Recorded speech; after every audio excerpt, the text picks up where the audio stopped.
Alhamdulillah wassalatu wassalam ala Rasulillah. Rabbi shrah li sadri wa yassir li amri wahlul 'uqdatam min lisani yafqahu qawli, amma ba'd.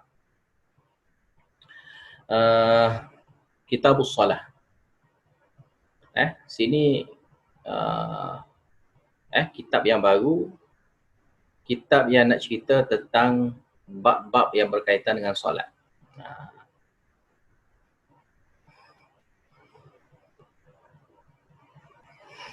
Solat ni dari segi bahasanya adalah doa. Mana poin utama solat ni adalah doa lah. Sebab tu dalam solat kita banyak bermunajat pada Allah Ta'ala. Mula dengan surah Al-Fatihah. Surah Al-Fatihah, ayat-ayat dia bentuk bermunajat dengan Allah Ta'ala. Jadi sesuai dengan nama solat itu sendiri, maka solat tu dengan mana? Doa. Sebab tu kita panggil selawat. Selawat juga dengan mana? Doa. Doa minta pada Allah Ta'ala limpahkan kebaikan kepada Nabi SAW.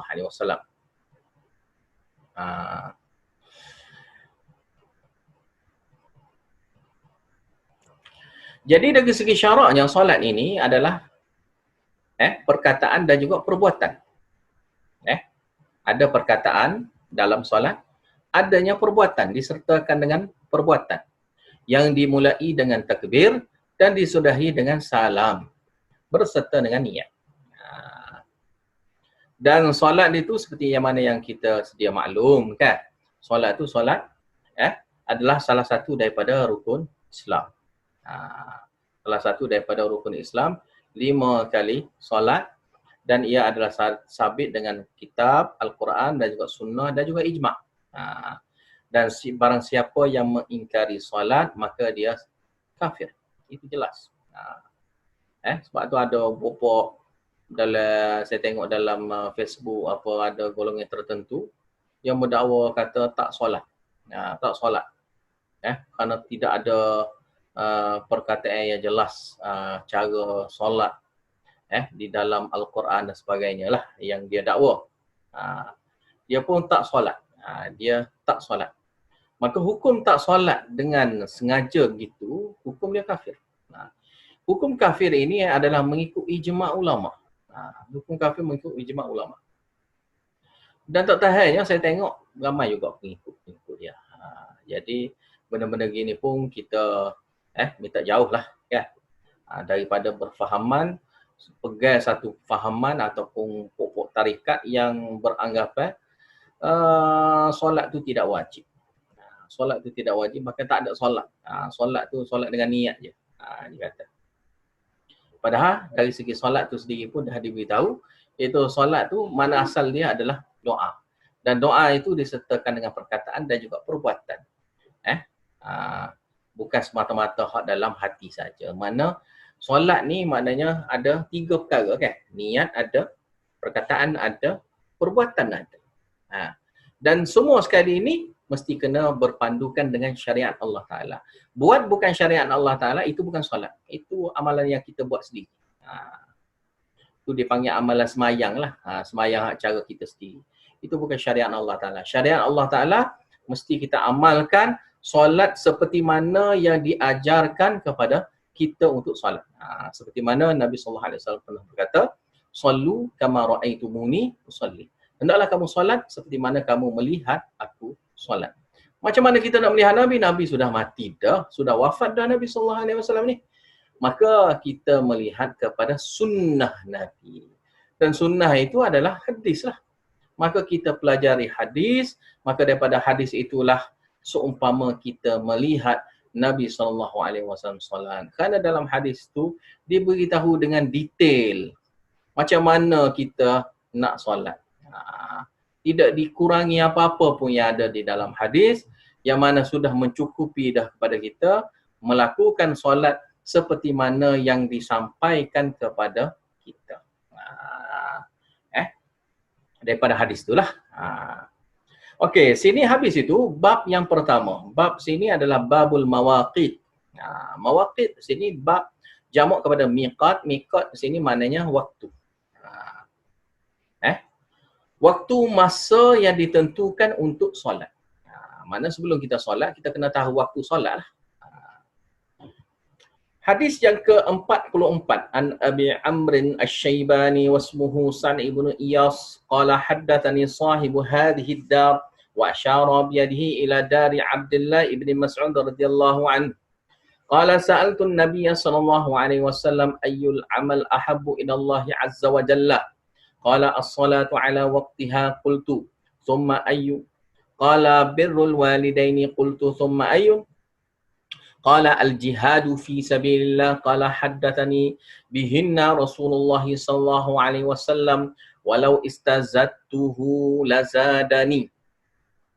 Daripada Abi Amrin Asy-Syaibani, nama dia Sa'ad bin Iyas. Dia berkata telah menceritakan kepada aku tuan rumah ni. Tuan rumah ni.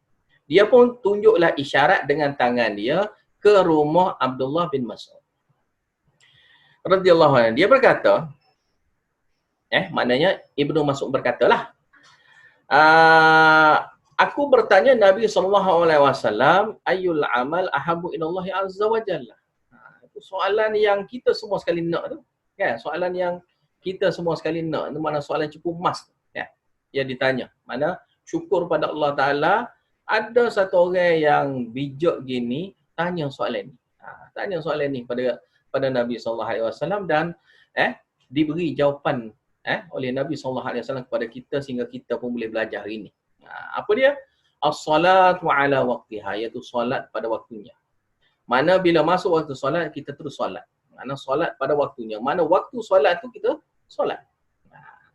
Maka sesuailah dengan bab ini nak beritahu tentang waktu-waktu solat. Maka bila kita tahu waktu solat, maka kita solat pada waktunya. Zahir sini nak beritahu solat pada awal waktu. Qultu, kemudian aku tanya, summa ai. Kemudian apa lagi amal yang paling dicintai oleh Allah Azza wa Jalla? Kalau katanya Nabi SAW, birrul walidain. Buat baik kepada kedua ibu bapa. Buat baik, birru ni mana buat baik. Mana apa saja jahat macam mana pun ibu bapa kita, kita tetap berlaku baik dengan mereka. Mana tutur kata kita pun baik, perbuatan kita pun baik. Tak kiralah dia tu jahat macam mana sekalipun, perangai macam mana sekalipun, tetapnya kita dengan mereka, kita buat baik.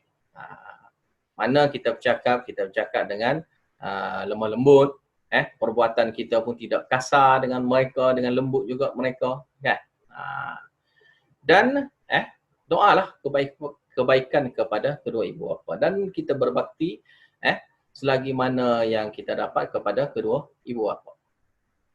Summa ayu, kemudian apa lagi amalan yang paling dicintai oleh Allah Azza wa Jalla? Katanya Nabi SAW, al-jihadu fi sabilillah, iaitu berjihad di jalan Allah. Mana betul berjuang sungguh, berperang di jalan Allah Ta'ala. Ini adalah amalan yang paling dicintai oleh Allah Ta'ala. Sebab apa? Sebab ini bukan semata-mata kita sebarkan agama ni dengan lidah dah lagi. Mana bukan dengan qauli saja, bukan dengan perkataan saja lagi, bahkan dengan perbuatan. Bila sebut kata jihad di sini, bila berjihad biasa, bila kata berjihad disyariatkan kepada kita berjihad dengan harta sendiri. Kan? Sebab jihad ni pelik. Dia tak macam askar negara, dia tak seperti mana askar bawah KJL, askar pemerintah gitu, tidak. Sebab golongan mujahidin ini mereka itu berjuang di jalan Allah Ta'ala dengan menggunakan harta benda mereka sendiri. Dan juga diri mereka sendiri untuk mana dia serahkan harta, dia serahkan diri dia untuk dikorbankan. Mana harta dia dan diri dia untuk dikorbankan untuk agama. Dan benda ni bukan macam kita bersyarah saja gitu, bukan macam kita mengajar dengan mulut gini, tak sama. Dia tak sama sebab dugaan dia tu sangat besar kan. Bila berperang boleh jadi cacat lah, boleh jadi mati lah, boleh jadi apa sajalah kan. Kalau kita hidup takut aku kena pekok telinga pun tak tahu, takut kena bom pekok telinga, mati dak pekok telinga kan. Kena bom. Ramai mana hok pekok telinga kena bom saja kan. Jadi berjihad fi sabilillah ni satu perkara yang sangat besarnya ujian dia, maka dengan besarnya ujian dia tu maka sesuailah ia juga adalah amalan yang paling dicintai oleh Allah Taala. Kalau dia berkatanya, perawi ni kata, iaitu Ibnu Mas'ud kata, haddatsani bihinna, telah menceritakan kepada aku akan semua sekali itu, iaitu 3 perkara itu, oleh Rasulullah SAW. Walau istazatuhu, sekiranya aku tambah lagi, aku minta tambah lagi soalan tanya ayu summa ayu, mana lagi? Lazadani nasyan Nabi SAW akan tambah. Tapi sahabat ni dia begitu, dia tak tanya lebih-lebih. Sebab tanya lebih pula ancaman kan. Dan Nabi SAW pun tidak lebih. Kan? Nabi SAW hanya jawab seperti mana yang disampaikan kepada Nabi. Berdasarkan wahyu juga. Nabi SAW akan jawab melalui wahyu.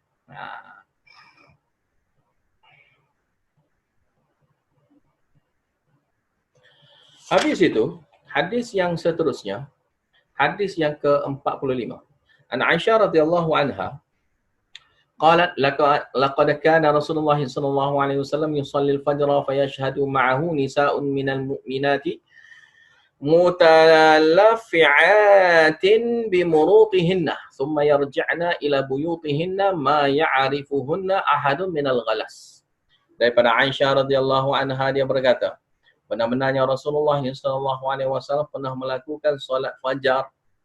Fayashhadu ma'ahu nisa'un minal mu'minat, lalu menyaksikan bersama dengan Rasulullah SAW perempuan-perempuan di kalangan mukminat, mutalaffi'atin, mereka menyelimutkan kepala dan tubuh mereka. Mutalaffi'at ni mana selimut lingkup, selimut lingkup kan keseluruhan tubuh. Bimurutihinna, dengan cadar-cadar mereka. Cadar sini, murut sini, cadar selimut. Selimut yang berjalur. Ada yang kata berjalur sini berjalur berwarna lah, berjalur berwarna. Dan ada juga yang katakan sini berjalur berwarna situ bersegi. Jalur bersegi. Tu makna murut lah. Makna murut. Maknanya kesimpulannya tak kira lah segi ke, berjalur ke, tapi nak beritahu tentang selimut. Selimut. Maka mereka selimutkan keseluruhan tubuh mereka. Summa yarji'na, kemudian perempuan-perempuan mukminat itu pulang ila buyutihinna, ke rumah mereka masing-masing, ma ya'rifuhunna ahadun. Tak ada seorang pun mengenali mereka. Yakni orang-orang lain tak kenal pun dia. Orang-orang yang selain pada mereka ni tak kenal pun mereka itu. Termasuknya di kalangan perempuan-perempuan pun tak kenal. Tak kenal juganya satu sama lain. Kan? Kenapa? Minal ghalas, kerana gelapnya waktu malam itu. Ghalas ni adalah waktu fajar yang awal, fajar shadiq dah. Tapi pada waktu yang masih lagi awal, yang mana ada lagi gelap malam tu ada lagi. Mana fajar shadiq yang keluar pada waktu malam yang gelap. Tu makna ghalas.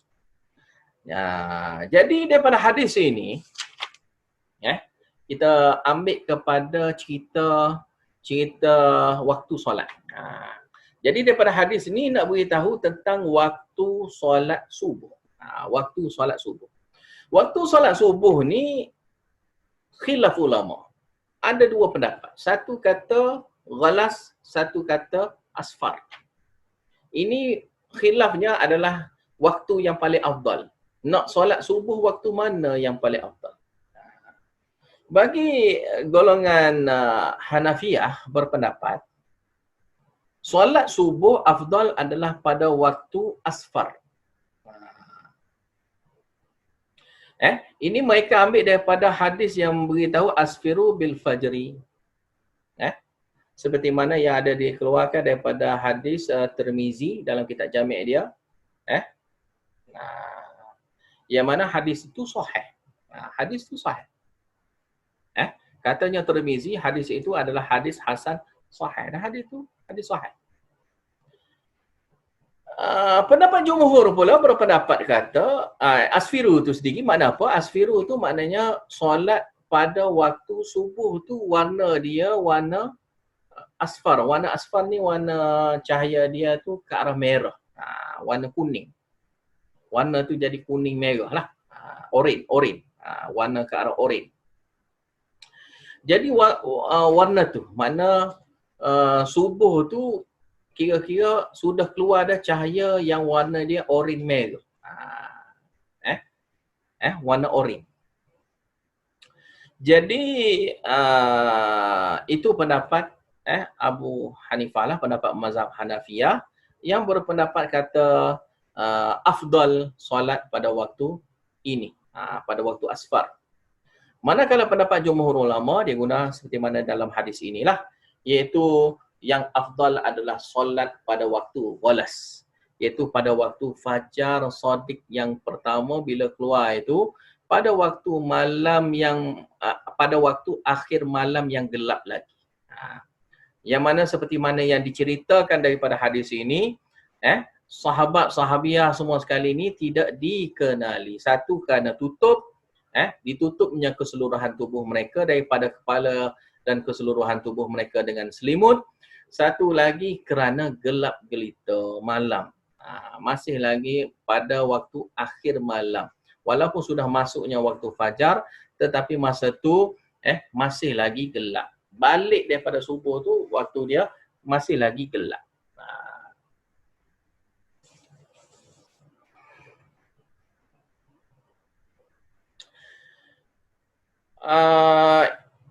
Jumhur ulama memberi jawapan kepada pendapat Hanafiyah tadi.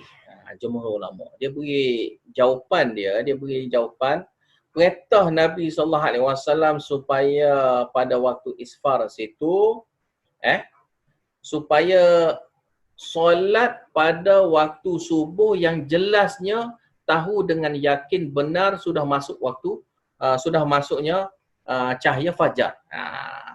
Cahaya fajar tu sudah masuk sungguh. Maknanya janganlah belorak, janganlah jadi tergesa-gesa nak melakukan solat terus sehingga boleh bertukar dengan fajar kadhib. Fajar kadhib ni mana cahaya tu baru naik, cahaya macam jarum je baru, naik meninggi gitu. Maka takut bertukar dengan yang tu. Maka biarlah cahaya itu sudah memecah, bukan kata cahaya naik macam macam jarum, macam pedang, macam benang tu, tapi yang sudah mengeluarkan memecahnya cahaya dia tu di kawasan ufuk tu. Nampaknya cahaya putih tu sudah nampak situ. Tapi di sebelah belakang tu, kalau kita tengok depan ada cahaya, mana kalau sebelah belakang tu masih lagi gelap gelita. Itulah waktu ghalas. Mana sini nak mengukuhkan lagi waktu fajar tu biarlah masuk betulnya pada waktu fajar.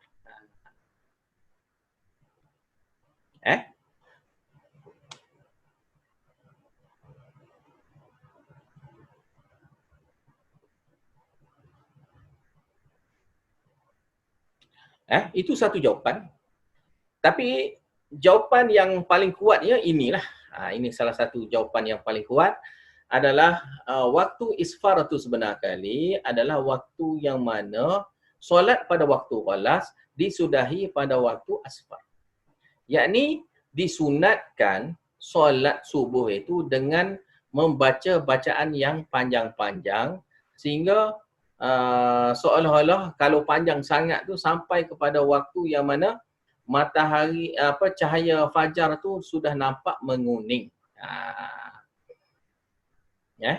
Maka disunatkan sampai pada waktu itu. Tapi kalau pilih pada waktu afdal untuk permulaan, permulaan adalah pada waktu walas. Afdal kesudahan adalah pada waktunya asfar. Jadi daripada hadis ini nak beritahu disunatkan kepada kita bersegeranya solat subuh pada awal waktunya. Dan daripada hadis ini juga nak memberitahu bolehnya perempuan datang pergi ke masjid menghadiri solat berjemaah bersama dengan lelaki dengan syaratnya tidak ada takut akan fitnah yang melanda. Sekiranya aman daripada fitnah, maka tidak mengapa. Dan laginya, mestinya perempuan-perempuan itu menjaga diri mereka daripada menzahirkan perhiasan-perhiasan yang ada pada tubuh mereka. Antara perhiasan yang kadang-kadang tak nampak tetapi zahir macam ada, iaitu macam gelang kaki yang ada loceng. Gelang kaki yang ada loceng pun tidak boleh. Mana berjalan tu bunyi kling kling kling kling kan. Ataupun macam orang India kan, macam orang India biasanya dia pakai gelang tu banyak. Jadi dia pun walaupun tak nampak dia gerak-gerak kan bunyi kering-kering. Jadi bunyinya kerana belaganya gelang-gelang itu satu sama lain tu jadi mengeluarkan satu jenis bunyi. Maka itu pun juga tidak boleh walaupun tanpa dilihat. Kalau tak boleh jaga benda ni sangat, tak sakilah masjid. Sebab tu di kalangan ulama pun bukan kata sunat mereka pergi masjid, harus pergi masjid. Bolehlah kalau nak pergi masjid, boleh. Tapi sunatnya perempuan, sunat solat di rumah. Sunat solat di rumah. Dan daripada hadis ini juga nak beritahu perempuan ini dia solat terus baliklah. Jangan duduk lepak-lepak di masjid tu. Sebab tu dalam hadis yang lain ada beritahu perempuan-perempuan bila solat selepas Nabi SAW memberi salam, mereka terus beredar pergi. Mereka terus beredar pergi. Dan lelaki masa tu Nabi SAW perintahkan supaya tak keluar lagi. Sehinggalah Nabi SAW bangun, barulah sahabat-sahabat boleh bangun. Tetapi kalau perempuan-perempuan, mereka itu dibenarkan bangun beredar pergi setelahnya memberi salam. Mana bukannya macam tempat kita yang mana kena duduk-duduk lagi, duduk berzikir lagi, panjang lebar apa semua. Tidak. Semua kena keluar sesegera mungkin balik ke rumah. Kalau dia pergi dengan suami dia pun, dia keluar awal, mana dia masuk dalam kereta ke, duduk di motosikal ke apa ke, tunggu situ. Ataupun dia balik jalan kaki, maka dia keluar awal. Dan bagi lelaki pula, biarlah mereka itu agak-agak biar perempuan itu jadi jauh sedikit, barulah golongan lelaki barulah keluar. Cuma keadaan sekarang ini tidak gitu. Perempuan pun keluar lewat apa semua sekali, tak tahu mana satu. Mana bila semua sekali boleh ikut sunnah, maka barulah boleh amal ini, semua sekali boleh amal. Lelaki pun boleh amal, perempuan pun boleh amal lah. Kan? Tapi sekarang ni payah lagi kerana di kalangan masyarakat masih lagi kurang memahami tentang sunnah Nabi. Mereka tahu hanya nak pergi masjid saja, tapi mereka tak tahu untuk perempuan macam mana. Kan? Jadi pergi untuk perempuan bila pergi ni dia banyak fitnah, kan? Banyak fitnah kerana perempuan, kan?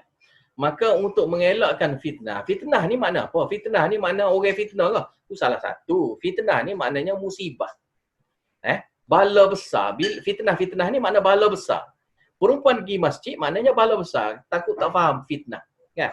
Fitnah bahasa Arab dengan makna cobaan. Cobaan-cobaan sini maknanya bala. Sebab bala juga dengan makna cobaan. Jadi satu bala musibah besar perempuan pergi ke masjid. Jadi sekiranya dia pergi ke masjid itu tidak ada bala musibah besar ini, maka tidak mengapalah dia boleh pergilah. Tapi sekiranya dia tak boleh kawal kawal nak zahirkan perhiasan dia, wangian dia, kan? Perempuan kalau dia dia perfume dia tu terlampau berbau, kan? Sehingga ada bau yang kuat, maka dia tak boleh pergi ke masjid, kan? Ataupun dia sangkut baju dia letak dekat dengan satu pakaian yang mana pakaian tu ada perfume, ada minyak atar yang mana bau sedap lekat di baju dia. Maka dia pun nak pakai baju tu nak pergi ke masjid, maka dilarang benda tu. Itu dilarang. Maka kalau dia tak ada pakaian nak tukar hal lain, maka jangan pergi. Sebab tu kalau bila hari raya, perempuan-perempuan gini dilarang untuk pergi ke masjid. Perempuan yang untuk pergi ke masjid adalah perempuan-perempuan yang mengelak diri daripada bau-bauan tadi dan juga perhiasan-perhiasan. Jadi nak make up ke apa semua sekali, nak tabarruj, dia panggil bermakeup betul pula. Kalau sekadar simple-simple tu kira tak mengapalah, tapi sampai tabarruj, tabarruj al-jahiliyah macam orang jahil gitu, itu tidak dibenarkan untuk pergi ke masjid. Nak pergi masjid kan nak pergi tunjuk, nak tayar muka kita, kan? Jadi tak perlulah sampai kita nak bertabarruj gitu untuk pergi ke masjid. Nak tabarruj-tabarrujlah kepada suami, tak perlulah tabarruj kepada untuk pergi ke masjid itu. Masjid ni benda yang kita kawal daripada tabarruj jenis jahiliyah ni. Jadi elokkan benda ni. Dan daripada hadis ini juga nak beritahu perempuan-perempuan ini tutup kesemuanya seperti mana lafaz di dalam Al-Quran yang memberitahu perempuan-perempuan menutup keseluruhan tubuh dia bila pergi ke masjid. Maka bila tutup seluruh tubuh dia, macam mana nak nampaknya perhiasan dia. Maka mereka nak pergi masjid kena usaha lebih daripada lelaki. Lelaki tak apa nak pakai simple-simple. Tapi perempuan kalau nak pergi ke masjid, dia kena usaha lebih lagi. Dengan tutup tular, tutup ni lah. Mana susah sikit lah bagi perempuan untuk pergi masjid. Sesuai lah kerana susah itu kerana perempuan itu boleh mendatangkan bala besar bila dia pergi ke masjid. Dia akan rosaknya kesucian masjid kerana marinya golongan-golongan yang jahil yang buat satu perkara yang mengkotori masjid Allah ni.